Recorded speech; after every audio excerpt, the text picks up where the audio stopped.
Hey, fearless friends! Welcome to Terror Tales, a podcast presented by the Tech Think Tank. Get ready, where the darkness awaits. Are you prepared to let it in? Let the haunting begin. Tonight's bone-chilling terror tale, Murder at Bridge by Anne Austen, Chapter 1. Bonnie Dundee stretched out a long and rather fine pair of legs, regarding the pattern of his dark blue socks with distinct satisfaction. Then he rested his black head against the rich upholstery of an armchair not at all intended for his use.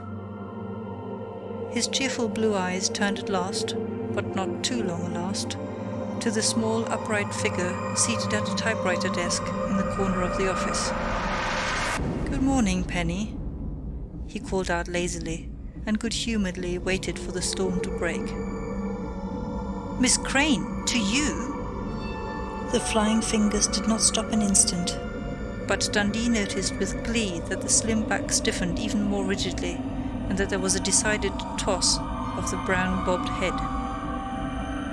"But Penny is so much more like you," Dundee protested, unruffled. "And why should I be forced always to think of you as a long-legged bird, when even our mutual boss, District Attorney William S. Sanderson, has the privilege of calling you what you are? A bright and shining new penny." "I've known Bill Sanderson since I was born," the unseen lips informed him truculently, even as the unseen fingers continued their fiercely staccato typing. "Ah, that explains a lot," Dundee conceded handsomely. "I just wondered, amidst all his bonhomie of Bill and Penny, why I only call Mr. Sanderson Bill when I forget." The small creature defended herself sharply. "Goodness knows I tried to be an efficient private secretary. And I could be a lot more efficient if lazy strangers didn't plump themselves down in our best visitor's chair and try to flirt with me. I don't flirt. Do you hear? I don't flirt with anybody." "Flirt with you, you funny little penny?" Dundee's voice was a little sad, the voice of a man who finds himself grievously misunderstood. "I only want you to like me, if you can, and be a little nice to me. For after all, Oh, I know!" Penny Crane jerked the finished letter from her typewriter and spun about on her narrow-backed swivel chair to face him. "I know you are Mr. James F. Dundee, Special Investigator, attached to the office of the District Attorney, and that you have a right to drive me crazy if you want to." "Crazy?" Dundee was genuinely amazed, contrite. "I beg your pardon most humbly, Miss Crane. I'll go back to my cell. Your office is almost as big and nice as this one," Penny retorted, but her sharp, bright brown eyes, really almost the colour of a new penny, softened until they took on a velvety depth. Dundee did not fail to notice the softening, nor did the little heart-shaped face, with its low widow's peak, its straight, short nose, and its pointed little chin, made almost childish by the deep cleft which cut through its obvious effort to look mature and determined, fail to please him any more acutely than on the other days of the one short week he had been privileged at intervals to gaze upon it. "But the files, and other things, are in this office," he told her, his blue eyes twinkling happily once more. "Don't you dare touch my files again!" Penny cried, springing to her feet and running toward the wall, which was completely concealed by drawers, cabinets, and shelves, filled with the records of which she was the proud custodian. "That's why I said just now that you were driving me crazy. Thursday you took a whole folder of correspondence out of the letter files and put it back under the wrong initial. I had to hunt for it for 2 hours, with Mr. Sanderson, gnawing his nails with impatience. He thought I had filed it wrong, and you might have made me lose my job." Unconsciously, her slightly husky contralto voice had sunk lower and trembled audibly. "I'm awfully sorry. I shan't touch your files again, Miss Crane." "Oh, go on and call me Penny," she conceded impatiently. "What do you want now? And you can get anything you need out of the files. If you'll just put the folder in the bottom drawer of my desk so that I can file it myself. Correctly." "Thank you, Penny," Bonnie Dundee said gravely. "I'd like awfully to have the complete transcript of The State versus McGinty. Mr. Sanderson is determined to get a conviction where our former district attorney most ingloriously failed. The new trial comes up in 2 weeks, and he wants me to try to uncover a missing link of evidence." "I know," she nodded, and stretched her short, slender body to pull down the 2 heavy volumes he required. Without a by your leave, Special Investigator Dundee resumed his comfortable seat and laid the first of the volumes open upon his knees. But he did not seem to take a great deal of interest in the impanelling of jurors in the case of one Rufus McGinty, who had won the temporary triumph of a hung jury under the handling of the state's case by District Attorney Sherwood, deposed in November's election. Rather, his eyes followed the small brisk figure of Miss Penelope Crane as it moved about the room, and his ears listened to the somewhat charming, though emphatic tapping of her French heels. French heels! Hadn't she been wearing sensible Cuban-heeled Oxfords all other days of his first week of his attachment to the district attorney's office? Cunning little thing, for all her thorniness and her sharpness with him, which he now saw that he had deserved. Pretty, too. Damned pretty. What colour was that dress of hers? Let's see. Chartreuse, didn't they call it? Chartreuse with big brown dots in it. Bet it was sleeveless under that short little jacket of golden brown chiffon velvet. By Jove! And Dundee lapsed into one of the Englishisms he had picked up during his 6 months' work in England as a tyro in the records department of Scotland Yard before he had come to Hamilton to make a humble beginning as a cub detective on the homicide squad. Yes, by Jove, she was all dressed up, for some reason or other. Of course, because it's Saturday and you have the afternoon off. Dundee finished his reverie aloud, to the astonishment of the small person trying to reach a file drawer just a little too high for her. "I mean," he hastened to explain, "that I've just noticed how beautiful your costume is, and found a reason for it." There was sudden colour in the creamy face.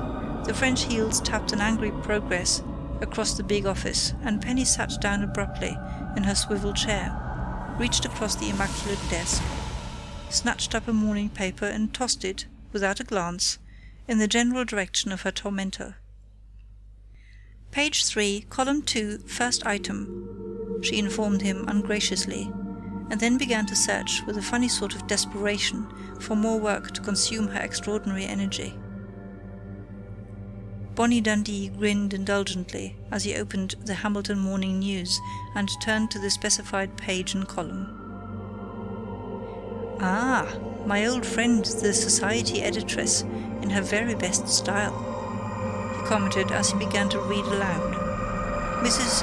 Juanita Selim, new and charming member, is entertaining the Forsyte Alumni Bridge Club this afternoon, luncheon to be served at the exclusive new Breakaway Inn on Sheridan Road." "I've read it, and I'm busy, so shut up," Penny commanded as she gathered up pencils to sharpen.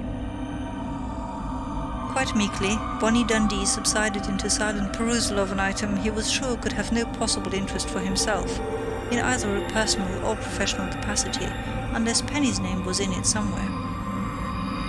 After which the jolly party of young matrons and maids will adjourn to Mrs. Selim's delightful home in the Primrose Meadows edition. He chuckled and dared to interrupt the high importance of pointing up pencils. "I say, that's funny, isn't it? Primrose Meadows edition." "I don't think it's funny," Penny retorted coldly. "It so happens that my mother named it, that my father went into bankruptcy trying to make a go of it, and that Mrs. Selim's delightful home was built to be our home, and in which we were fortunate enough to live only 2 months before the crash came." "Oh," Dundee groaned. Penny, I'm dreadfully sorry." "Shut up," she ordered, but her voice was huskier than ever with tears. Dundee's now thoroughly interested eyes raced down the absurdly written paragraphs. Although not an alumna of that famous and select school for girls, Forsyte-on-the-Hudson, graduation from which places any Hamilton girl in the very inner circle of Hamilton society, Mrs. Selim has been closely identified with the school, having for the past 2 years directed and staged Forsyte's annual play, which ushers in the Easter vacation. Indeed, it was Mrs. Selim's remarkable success with this year's play which caused Mrs. Peter Dunlap, long interested in a little theatre for Hamilton, to induce the beautiful and charming young directress to come to Hamilton with her. Plans for the little theatre are growing apace, and it is safe to conjecture that not all the conversation flying thick and fast about Nita's bridge tables this afternoon will be concerned with contract conventions, scores and finesses which failed. Lovely Nita was elected to membership a fortnight ago, when a vacancy occurred due to the resignation of Miss Alice Humphrey, who has gone abroad for a year's study in the Sorbonne. The two-table club now includes Mesdames Hugo Marshall, Tracy A. Miles, Peter Dunlap, John C. Drake, Juanita Selim, and Mrs. Polly Beale, Janet Raymond, and Penelope Crane. Dundee lowered the paper and stared at the profile of District Attorney Sanderson's private secretary. So she was a society girl, a Forsyte girl. Was that the reason, perhaps, why she had been so thorny with him, a mere dick? Well, he wasn't just a dick any longer. He was a special investigator, a society girl playing at work. But there was more, and he read on. As is well known, the girls have their hen fight bridge luncheon every Saturday afternoon from the 1st of October to the 1st of June, and a bridge dinner, in which mere men are graciously included, every other Wednesday evening during the season. Mr. and Mrs. Tracy A. Miles are scheduled as next Wednesday's host and hostess. I'll take off my hat to your society editress, Dundee commented with false cheerfulness, when he had laid the paper back upon Penny's desk. She makes half a column of this one item in what must be a meagre Saturday bunch of society notes, then writes it all over again in the past tense for an equally meagre Monday column. Like bridge, Miss Crane? Penny snatched up the paper and crushed it into her wastebasket. I do, and I like my old friends, even if I am not able financially to keep up with them.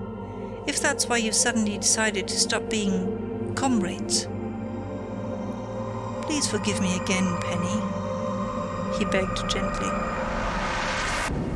I was born into that crowd, and I still belong to it, because all of them are my real friends. But get this into your thick Scotch-Irish head, Mr. Dundee. I'm working because I have to, and because I love it too, and because I want to earn enough before I'm many years older to give Mother some of the things she's missing so dreadfully since my father failed and ran away. Ran away? Dundee echoed incredulously. How could any man desert a daughter like this? Yes, ran away, she repeated fiercely. I might as well tell you myself. Plenty of others will be willing to, as soon as they know you are my friend. As I told you, my father... Her voice broke. My father went bankrupt, but before the courts knew it, he had sent some securities to a woman in New York, and when he left us, he went to her, because he left Mother a note saying so. His defrauded creditors have tried to catch him, but they haven't yet. Very gently, Bonnie Dundee took the small hand that was distractedly rumpling the brown waves which swept back from the widow's peak. It lay fluttering in his bigger palm for a moment, then snatched itself away. I won't have you feeling sorry for me, she cried angrily. Who owns the Primrose Meadows house now? Mrs. Selim? He asked. The lovely Nita? Her voice was scornful. No, she rents it from Judge Hugo Marshall, or is supposed to pay him rent, she added with a trace of malice.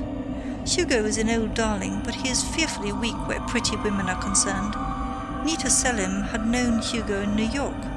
somehow, and as soon as Lois, Mrs. Dunlap, had got Nita off the train, the stranger in our midst hied herself to Hugo's office, and he's been tagging after her ever since. Though most of the men in our crowd are as bad as or worse than poor old Hugo. How Karen keeps on looking so blissfully happy. Karen? Dundee interrupted. Mrs. Hugo Marshall, she explained impatiently. Karen Plummer made her debut a year ago, this last winter, a darling of a girl. Judge Marshall, retired judge, you know, had been proposing to the prettiest girl in each season's crop of Debs for the last 20 years, and Hugo must have been the most nonplussed perennial bachelor who ever led a grand march when Karen snapped him up. Loved him, actually. And it seems to have worked out marvelously. A baby boy, 3 months old, she concluded in her laconic style. Then, ashamed, I don't know why I'm gossiping like this. Because you can't find another blessed scrap of work to do, you little efficiency fiend. Dundee laughed. Come on, gossip some more. My Maginty case will wait till afternoon to be mulled over while you're losing your hard-earned salary at bridge with rich women. We don't play for high stakes, she corrected him. Just a 20th of a cent a point, though contract can run into money even at that. The winnings all go to the Forsyth Scholarship Fund. On Wednesday evenings, the crowd plays for higher stakes, a 10th, and winners keepers. Therefore I can't afford to go, unless I sink so low as to let my escort pay my losses, which I sometimes do, she confessed, her brown head low for a moment. Is this Mrs. Peter Dunlap, a deep-bosomed clubwoman who starts movements? He asked, more to bring her out of her depression than anything else. Bigger and better babies movements and homes for fallen girls and little theatre movements? The brown head flung itself up sharply, and the brown eyes hardened into bright pennies again. Lois Dunlap is the sweetest, finest, most comfortable woman in Hamilton, and I adore her. As does everyone else, Peter Dunlap hardly more than the rest of us. She is interested in a little theatre for Hamilton, but she won't manage it. That's why she got hold of Nita Selim. Lois will simply put up barrels of money, without missing them, and give a grand job to a little Broadway gold digger. Funny thing is, she really delights in Nita, thinks she's sweet, and has never had a real chance. And what do you think? Dundee asked softly. Oh, I suppose I'm a cat, but I can see through her so clearly. Not that she's bad, she's simply an opportunist. She's awfully sweet and deferential and frank with women, but with men, well, she simply tucks her head so that her shoulder-length black curls fall forward enchantingly, gives them one wistful smile out of her big eyes that are like black pansies, and the clink of slave chains. Now go on and think I'm catty, which I suppose I am. Bonnie Dundee grinned at her reassuringly. Not for him to explain that practically all women and many men found themselves gossiping when he led them on adroitly, for reasons of his own, which of course helped him to make the excellent detective he was. So all the men in your crowd have fallen for Nita Selim, have they? Practically all, in varying degrees, except Peter Dunlap, who has never looked at another woman since he was lucky enough to get Lois, and Clive Hammond, who's engaged to Polly Beale. Penny answered reluctantly, her colour high. Including your young man? I haven't a young man in the sense of being engaged, Penny retorted, then added honestly, I have been letting Ralph Hammond, that's Clive's brother, you know, take me about a good deal. Ralph and Clive have plenty of money. She defended herself hastily. They are architects, Clive being the head of the firm, and Ralph, who hasn't been out of college so very long, a junior partner. It was the Hammond firm that drew up the plans for my father's, Primrose Meadows Edition houses. He had our house built as a sort of showplace, you know, so that prospective builders out there could see how artistic a home could be put up for a moderate sum of money. But he didn't quite finish even that. I left half the gabled top story unfinished, and Nita has been teasing Hugo to finish it up for her. It looks," she added with a shrug, "as if Nita will get what she wants. As usual." Hey, if you enjoying the stories, give us a thumbs up by clicking the like button and hit subscribe to our Tech Think Tank channel. To hear more Terror Tales, click the pop-up banner now or follow the link in the description below. Time to get back into our terror tale. Ready for more? Let's continue the story. "And Ralph has acquired a set of slave chains?" Dundee suggested, with just the slightest note of sympathy. "And how?" Penny assured him grimly.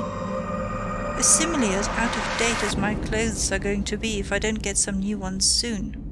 Not that the crowd minds what I wear," she added loyally. "I could dress up in a window drape, and be just as charming as you are in that grand new party dress you have on now," Dundee finished for her gallantly. "New!"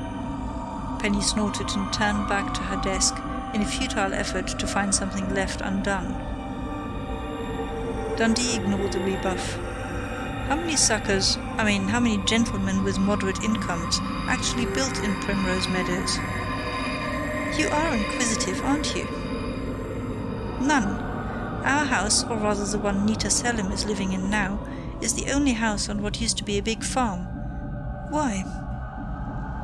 "I was just wondering," Dundee said softly, almost absent-mindedly, "why the lovely Nita chose so isolated a place in which to live, when Hamilton has rather a large number of For Rent signs out just now.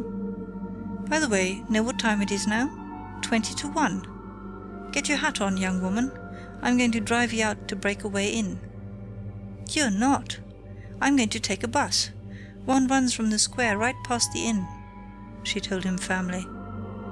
And just as firmly Dundee escorted her out of the almost deserted, rather dirty old courthouse to where his brand new sports roadster, bought on time, was awaiting them in the parking space devoted to the motors of those who officially served Hamilton County. "I know why you want to drive me out to the inn," Penny told him suddenly, as the proud owner maneuvered his car through Saturday noon traffic.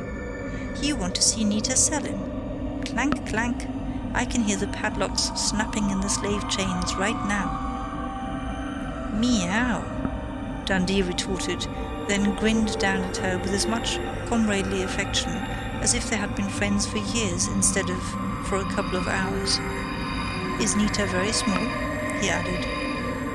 "Little enough to tuck herself under the arm of a man a lot shorter than you," Penny assured him with curious vehemence. "And if Penelope Crane is no mean prophet, that's exactly what she'll do within 5 minutes after she meets you, just as she is wistfully inviting you to join the other men for the cocktail party which is scheduled to break up the bridge game at 5:30. Then, of course, you'll be urged to join us all at the dinner dance at the country club tonight." "Will she?" Dundee pretended to be vastly intrigued, which caused the remainder of the drive to be a rather silent one, due to Penny's unresponsiveness. Breakaway Inn was intensely Spanish in architecture and transplanted shrubbery, but its stucco walls were of a rather more violent raspberry color than is considered quite aesthetic in Spain or Mexico. "There's Lois Dunlap's car just driving up," Penny cried, her face softening with the adoration she had freely professed for her friend. But it clouded again almost instantly. "And Nita Selim. I suppose Nita was a little ashamed to drive up in her own Ford coupe." As Dundee helped his new friend to alight, his eyes were upon the two women being assisted by a uniformed chauffeur from Lois Dunlap's limousine. In a moment, the four were a laughing, exclamatory group. "Oh, what a tall, grand man you've got yourself, Penny darling!" The tiny, beautiful creature who could only be Mrs. Selim cried out happily. "May I meet him?" "I shouldn't let you," Penny answered frankly, "but I will. Mrs. Selim, Mr. Dundee, and Mrs. Dunlap, Mr. Dundee. How are you, Lois? And Peter and the brats?" "All well, Penny. Peter is off on a weekend fishing trip, and not one of the brats has measles, scarlet fever, or hay fever, thank God," Dundee heard Mrs. Dunlap say in the comfortable, affectionate voice that went with her comfortable, pleasant face and body, Nice woman. But his eyes were of necessity upon Nita Selim, for that miniature Venus was, as Penny had predicted, almost tucked under his arm by this time, her black pansy eyes wide and wistful, her soft black curls falling forward as she coaxed. "You'll come to the cocktail party at my house at 5:30, won't you, Mr. Dundee?" "Afraid I can't make it." Dundee smiled down at her. "I'm a busy man, Mrs. Selim. You see, I'm special investigator attached to the district attorney's office," he explained very deliberately. Oh. Nita Selim breathed. Then, step by step, she withdrew, so that he was no longer submitted to the temptation to put his arm about her too intriguing little body. And as she retreated, Dundee's keen eyes noted a hardening of the black pansy eyes, the sudden throbbing of a pulse in her very white neck. "No, don't mind about calling for me," Penny protested a moment later. "Rolf has already volunteered. Thanks awfully." As Dundee backed out of the driveway, his last glance was for a very small figure in a brown silk summer coat and palest yellow chiffon frock, slowly rejoining Penelope Crane and Lois Dunlap. What the devil had frightened her so? For she had been almost terrified. Of course she might be one of those silly women who shudder at the sight of a detective because they've smuggled in a diamond from Paris or a bottle of Bacardi from Havana. But long before his car made the distance back to the city, Dundee had shrugged off the riddle and was concentrating on all the facts he knew regarding the Maginty case. It was his first real assignment from Sanderson, and he was determined to make it good.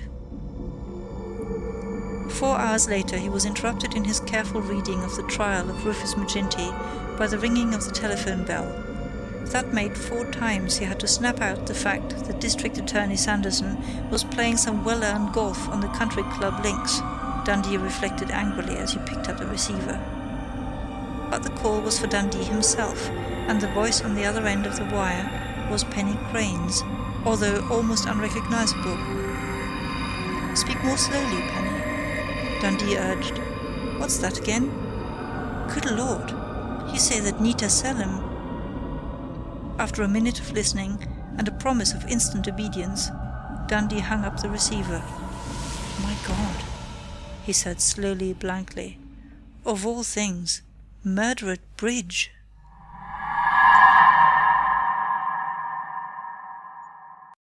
End of chapter 1. Thanks for tuning in. If you liked the Terror Tales and got a bit scared, please give the video a thumbs up and share it with your friends. And hey, don't forget to subscribe to our Tech Think Tank channel. Your support helps us find more mysterious stories to share. We shall see you in our next episode of Terror Tales. Until then, may your night be wrapped in shadows and touched by the unknown.